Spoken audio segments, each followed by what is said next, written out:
If you just got the DJI Osmo Pocket 3 and you are confused about all the settings, me too. Like, I wanted one settings for my reels, my vlogs, my makeup videos in this camera, like one setup, like without me constantly switching modes. And guess what? I finally found it.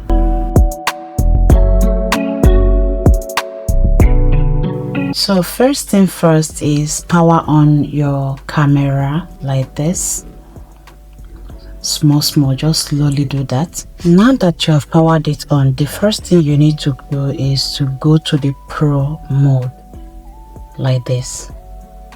So shift left, turn on the Pro mode this way so you can unlock all the manuals that you need to control.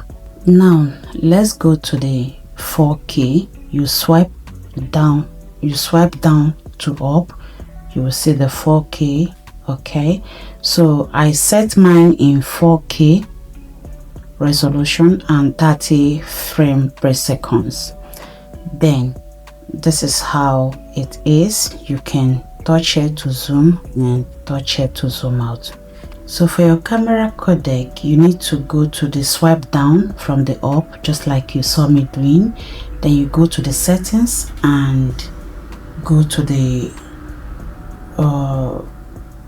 just scroll up, make sure you see video compression. So once you see this video compression, you click it and make sure your own is in efficiency, which is the HEVC mode. So this way it will help you to download both in for your social media. The file will not be bigger, so the second one, the file is bigger. So 4K 60 frames per second gives you a smooth, clean video for both YouTube and Instagram. So HEVC saves space without losing quality.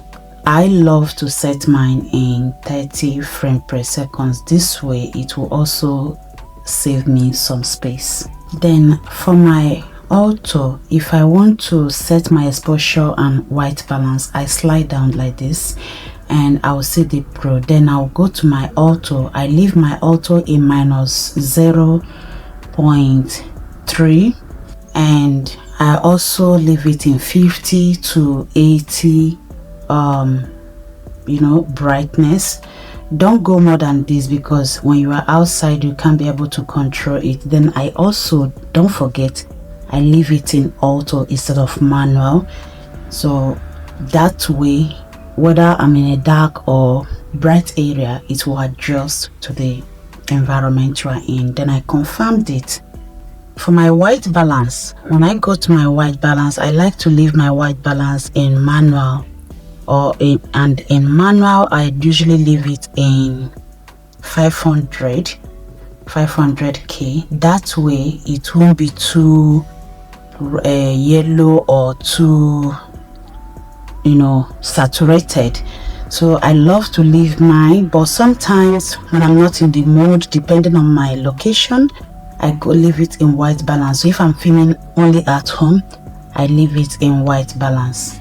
Auto ISO with maximum 80 keeps your footage clean.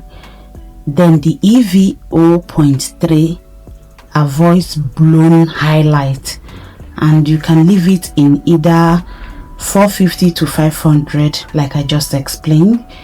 Keep skin tone natural, because if you exceed it to, which is this white balance, if you leave it for 450,000 to 500, the quality will be normal, but anything other than that, the quality will be horrible. Now moving over to my sharpness and my color.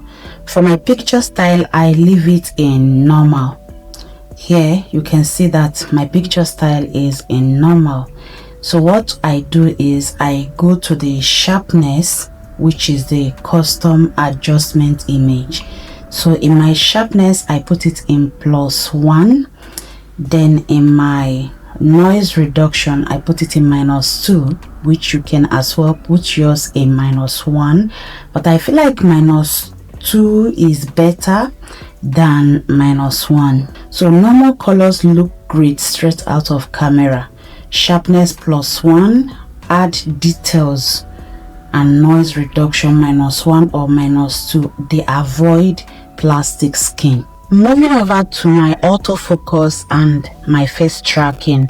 So for my autofocus, I leave it in continuous autofocus. So continuous for autofocus is good for vlogging and as well as you capturing some quick moments.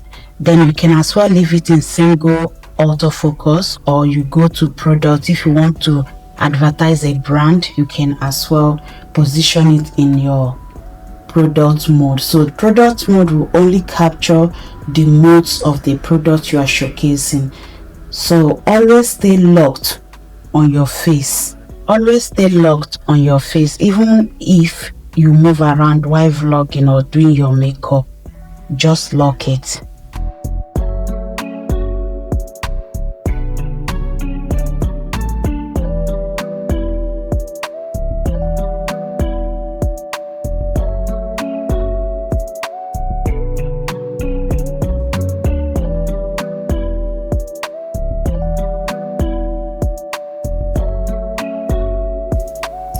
That is it. One simple setup for beauty vlogs and reels video. Like this video if it helped, and subscribe for more creator tips.